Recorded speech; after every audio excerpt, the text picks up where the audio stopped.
Hello everyone, welcome to विदीएस। एक new vacancy आई है लीगल ऑफिसर की पोजीशन के लिए from airports authority of India. तो उसी से रिलेटेड आज ये वीडियो बनाई है। तो चलिए लेट्स डिस्कस उस रिलेटेड। तो this is recruitment of junior assistants, senior assistants and junior executives in various disciplines in airports authority of India. तो these are the total number of vacancies. इसमें से अपने काम की ये रही।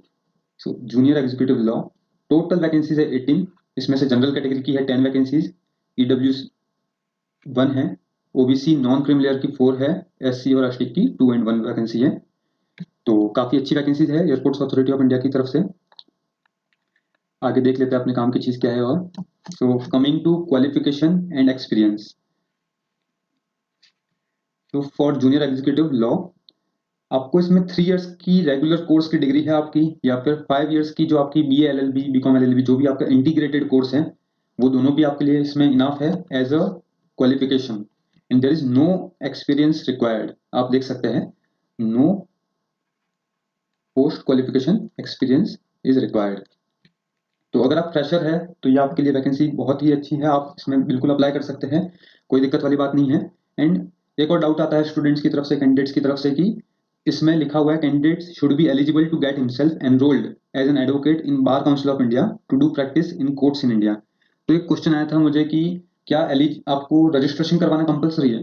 तो नहीं, आपको रजिस्ट्रेशन करवाना कंपलसरी नहीं है, एनरोलमेंट कंपलसरी नहीं है, बट इन्होंने कहा है कि आप एलिजिबल होने चाहिए उसके लिए। सो जो एडवोकेट एज एडवोकेट आपको रजिस्ट्रेशन के लिए, एनरोलमेंट के लिए जो क्राइटेरिया होता है, तो उसके अंदर अगर आप फुलफिल है करते हैं, उसके अंदर अगर आप बैठते हैं, फिट बैठते हैं, तो आप इस पोजीशन के लिए बिल्कुल अप्लाई कर सकते हैं। ठीक है, आगे देख लेते हैं और क्या क्या चीज़ें हैं इसके अंदर। सो ये एज लिमिट है अभी इसमें। जूनियर एग्जीक्यूटिव अपनी पोजीशन है जो लॉ ऑफिसर्स के लिए, दैट इज जूनियर एग्जीक्यूटिव। सो इसमें जो मैक्सिमम एज है वो है 27 ईयर्स। तो अगर आप 27 ईयर्स के ऊपर है सो आप एलिजिबल नहीं है, अनलेस आप किसी रिजर्व कैटेगरी में जिसमें आपको एज रिलैक्सेशन मिलेगा उसके अंदर आप आते हो। तो ये डेट काउंट होगी, आपकी जो एज है वो काउंट होगी ऑन 4th of September 2023। तो 4th of September 2023 तक आप 27 से कम होना चाहिए आपकी एज। जो रिलैक्सेशन है वो है एस सी के लिए 5 इयर्स है, ओबीसी एनसीएल के लिए 3 इयर्स है, पीडब्ल्यूडी के कैंडिडेट्स के लिए 10 इयर्स है। और भी आप देख सकते हैं इसके अंदर एआई की सर्विसेज में है वगैरह, वो भी सारी चीज़ें हैं। इंपॉर्टेंट डेट्स, सो आपकी जो इसमें ऑनलाइन एप्लीकेशन के फॉर्म फिल होना स्टार्ट हो जाएंगे 5th of August से। तो ये डेट काफ़ी इंपॉर्टेंट है ना। और जो लास्ट डेट है आपकी, जो फॉर्म 4th of September तक फिल होंगे, तो 4th of September से पहले पहले आपको फॉर्म फिल करना है इसकी। इसमें जो इसकी डेट्स हैं, टेंटेटिव डेट्स, एंड इसका जो सिलेबस है और इसका पेपर पैटर्न है, ये तीनों ही चीज़ें अभी आउट नहीं हुई है। सो इसका जैसे ही नोटिफिकेशन या फिर कोई न्यूज़ आ जाती है ऑफिशियली तो आपको इस चैनल पर अपडेट कर देंगे। तो आप चैनल को सब्सक्राइब कर लीजिएगा अगर नहीं किया है, और टेलीग्राम ग्रुप को भी ज्वाइन कर लीजिए, क्योंकि जैसे ही कुछ अपडेट आता है इससे रिलेटेड तो आपको इसमें तुरंत हम इन्फॉर्म कर देंगे। अभी जो सबसे इंपॉर्टेंट पार्ट है रेम्यूनरेशन, सैलरी, उसके बिना तो काम नहीं चलेगा, तो वो देख लेते हैं। जो जूनियर एग्जीक्यूटिव है अपनी पोस्ट, तो उसमें 40,000 की सैलरी है। ये आपकी पे स्केल है ना, ये सैलरी नहीं है आपकी, ये पे स्केल है। तो आप अभी डर मत जाइएगा कि मैंने जो थंबनेल है उसमें 13 lakhs लिखा हुआ है और अंदर तो 40,000 है, तो धोखा हो गया। नहीं, कुछ क्लिक बेट वगैरह नहीं है ये। इसमें आप देखिए, इसमें ये सिर्फ बेसिक पे है आपकी, और ये एक पे स्केल है। इसके अंदर आपके डीए ऐड होगा, पर्क्स ऐड होंगे एट 35% ऑफ बेसिक पे। तो जो 35% ऑफ बेसिक पे की रेट से आपके पर्क्स ऐड होंगे, एचआर और भी बेनिफिट्स इंक्लूड होंगे। तो टोटल आपको जो सीटीसी है ईयरली, वो एक 13 lakhs पर एनम में जाएगा, और जो कि बहुत अच्छा अमाउंट है एक फ्रेशर के लिए। और ये आपकी जीनियर एग्जीक्यूटिव की पोस्ट है, बाद में आपका प्रमोशन भी होगा तो सैलरी बहुत ज़्यादा बढ़ जाएगी आपकी। So as a starting salary ये बहुत अच्छी सैलरी है। और भी कुछ इंस्ट्रक्शंस हैं वो आप देख लेते हैं इसके अंदर।